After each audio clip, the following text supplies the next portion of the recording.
प्रारंभ करते हैं अवध का अंग्रेजी राज्य में विलय, इसका दूसरा भाग। अभी तक हम लोगों ने अवध के विषय में देखा, उसका प्रारंभिक इतिहास जाना, उसके संस्थापक के बारे में जाना, मीर मोहम्मद अमीन सआदत खां बुरहानुल मुल्क। सफ्दरजंग के बारे में जाना, शुजाउद्दौला और इलाहाबाद की संधि के बारे में देखा, और उसके बाद यह बनारस की संधि करता है और इस संधि से अंग्रेजों ने खूब फायदे उठाए।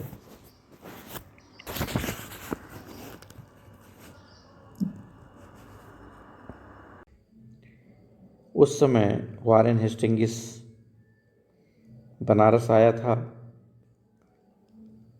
और शुजाउद्दौला मिलने गया तो एक नई संधि हो गई। इस संधि के अनुसार शाह आलम से कड़ा और इलाहाबाद, यह दो जिले लेकर के अवध को सौंप दिया जाता है। शाह आलम कौन है? मुगल बादशाह से लेकर के अवध के सूबेदार को सौंप दिया जाता है और इसके बदले में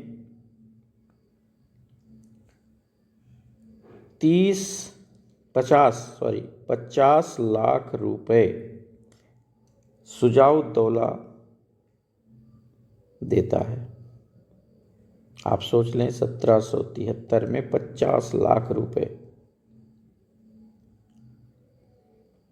दूसरी संधि यह की गई कि रुहेलखंड को जीतने के लिए अंग्रेज नवाब को सहायता देंगे, लेकिन उसके लिए प्रत्येक ब्रिगेड के खर्च के लिए, सैनिकों के खर्च के लिए 2,10,000 रुपये हर महीने शुजाउद्दौला को देना होगा।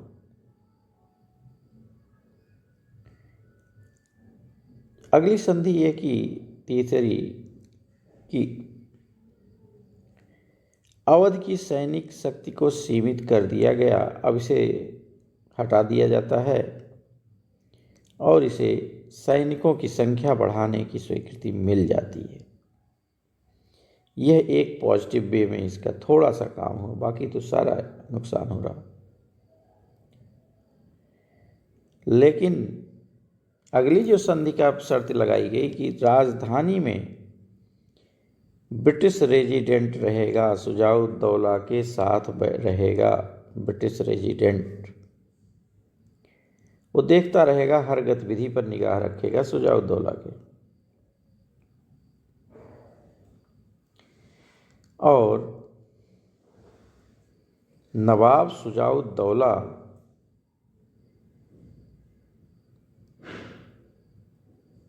वजीर के रूप में काम करेगा। किसके? ये वजीर और कोई नहीं, कहाँ का होगा? ब्रिटेन के बादशाह के वजीर के रूप में।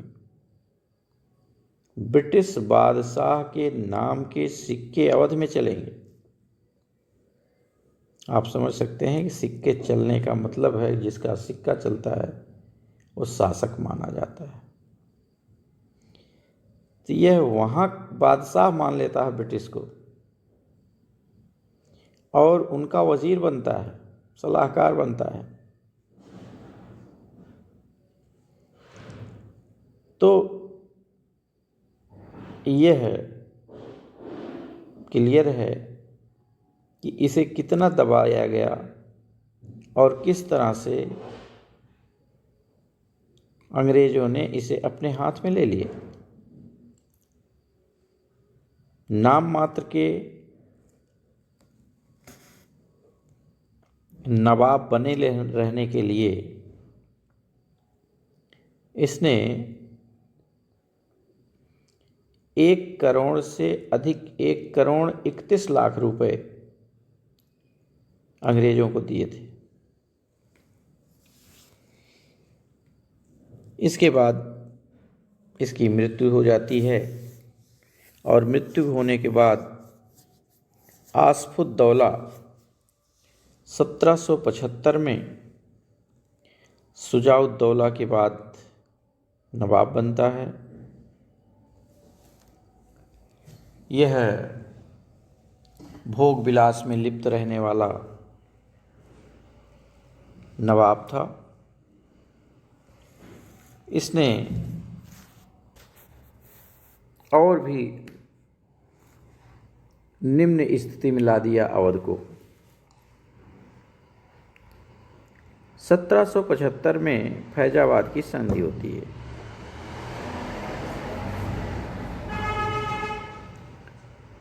इस संधि में जो पहले की बातें थी वह तो थी ही, लेकिन उसमें एक और बात और ये जोड़ी गई कि अवध की सुरक्षा के लिए पैसा देना होगा और इसके लिए बनारस, गाजीपुर और चुनार का जिला, बनारस, गाजीपुर और चुनार, ये 3 जिले ईस्ट इंडिया कंपनी के अधिकार में रहेंगे हमेशा के लिए, सदा सर्वदा के लिए। इसके हाथ से निकल गया।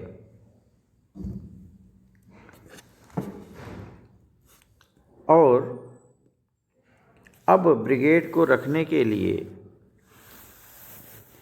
नवाब को हर महीने 50,000 रुपये अधिक देना स्वीकार करना पड़ा।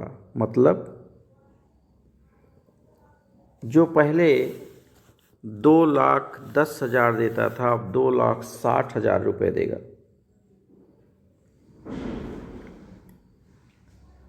ये निश्चित तौर पर बहुत अधिक था, जिसे देना आसान नहीं था। अवध की स्थिति इतनी अच्छी नहीं थी, लेकिन देना था।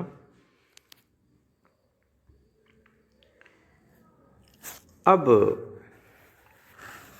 नवाब के सामने आर्थिक कठिनाई आना स्वाभाविक ही था। अंग्रेज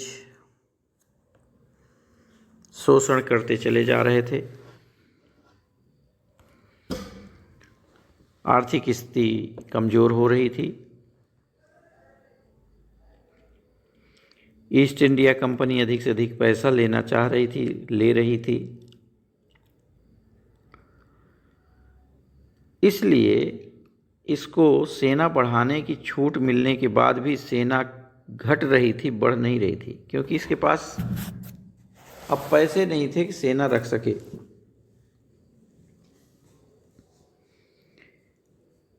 कार्नवालिस आया तो उसने थोड़ा सा उदारता दिखाने के लिए अवध से 74 लाख के बजाय 50 लाख रुपए प्रतिवर्ष लेने का आदेश दे दिया। यही इतना काम किया। अब इसके बाद सआदत अली से एक और संधि होती है। आसफुद्दौला की मर जाने के बाद वजीर अली नाम का एक 18 साल का नवाब बना, लेकिन आसफुद्दौला के भाई सआदत अली ने अंग्रेज गवर्नर जनरल से कहा कि वज़ीर अली नीची जाति में हुआ है और आसफुद्दौला ने उसे गोद ले रखा था, अर्थात उसका पुत्र नहीं है, गोद लिया हुआ पुत्र है। अब उसका अधिकार अवध पर गैर कानूनी है। अंग्रेज चाहते भी थे कि परिवार में और झगड़े हों, हमें और फ़ायदा मिले। दोनों भाई में ये समस्या आई गई। आसफुद्दौला के मरने के बाद उसका भाई सआदत अली अपने ही भतीजे यानी आसफुद्दौला के लड़के को गैर कानूनी बता दिया।